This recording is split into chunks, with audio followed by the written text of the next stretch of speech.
آخویانیش بۆ ڕایا گشتی دبن ئینسیاتیفا یا کۆبەریا نەها هاتبوو ڕاگەاندن ئینسیاتیفا گەلێری ji bo azadiya rêberapo ya fîzîkî. Servî esasî hemle di 22 meha yekên 2023 de dest pê kirbû. Hemû pêkhatiyên Bakur û Rojhilatê Sûrî nav de cihê xwe girtin. Her wiha paytexta Dîmeşq her wiha ji bo Libnan û Başûr miletê menî Kurd û miletê Sûriyê ku cihê xwe di Şam de digire û di Libnan û di Başûrê Kurdistanê de di nava vê hemleyê de hemla imzeya dest pê kir nav de cihê xwe girtin. Hemleya imzeyê yê ku ji bo azadiya rêberapo ya fîzîkî ya ku me ragihandibû ji bo ku em pêşkêşî CPT bikin di asta Bakur Rojhilata Sûrî du asta hersî herêmên ku me daye nîşandan Dîmeşqê û Libnan û Başûr her wiha ji bo Bakur Rojhilatê Sûrî 2 milyon û 626 hezar û 828 imze hatiye komkirin.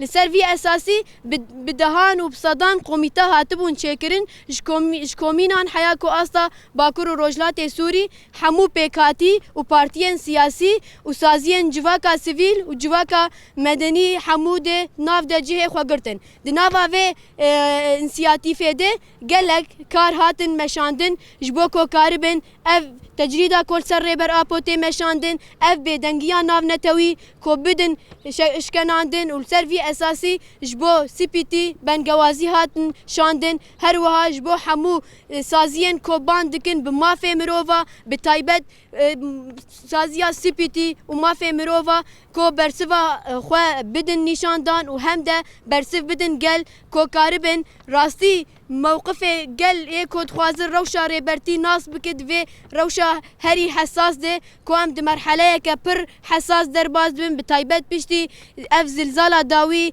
ya erdhejê ya ku îmralî bi taybet hate çêkirin girêdana gel jî dixwazin îrada gel em dixwazin bêbelîkirin yê ku niha gihaştiye em bêjin 23 meh ku em rewşa rêbertî nas nakin hem de bi temenê xwenî mezin ku em rewşa rêbertî ya tenduristî jî nas nakin. Civak hemû vê yekê dixwaze ku rewşa rêbertî nas bike azadiya rêberapo ya fîzîkî nava xwe de jiyan bike. Civak dibêje dem dema azadiya rêberapo ye rêberapo azadiya mirovahiyê ye azadiya civakan e û li ser vî esasî em daxuyaniya xwe ji raya giştî re pêşkêş dikin. İnsiyatîfa gelêrî ya Bakur û Rojhilatê Sûrî 13 meha Siya 2023 bê serok jiyan nabe, bê serok jiyan nabe, bê serok jiyan nabe. بيان إلى الرأي العام في إطار المبادرة التي أعلن عنها المبادرة الشعبية من هدية للقائد عبد الله أوجلان التي تم بدء بالحملة بتاريخ 22/1/2023.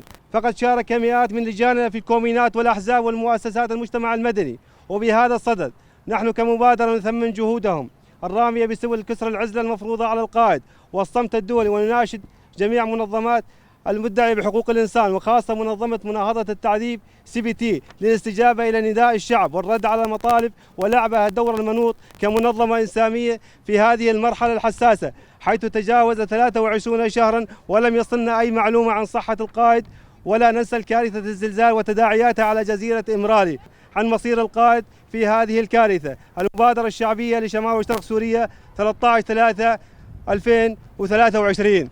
الحرية للقائد عبد الله أوجلان. بدون القائد حياته بدون القائد، لا حياة بدون القائد.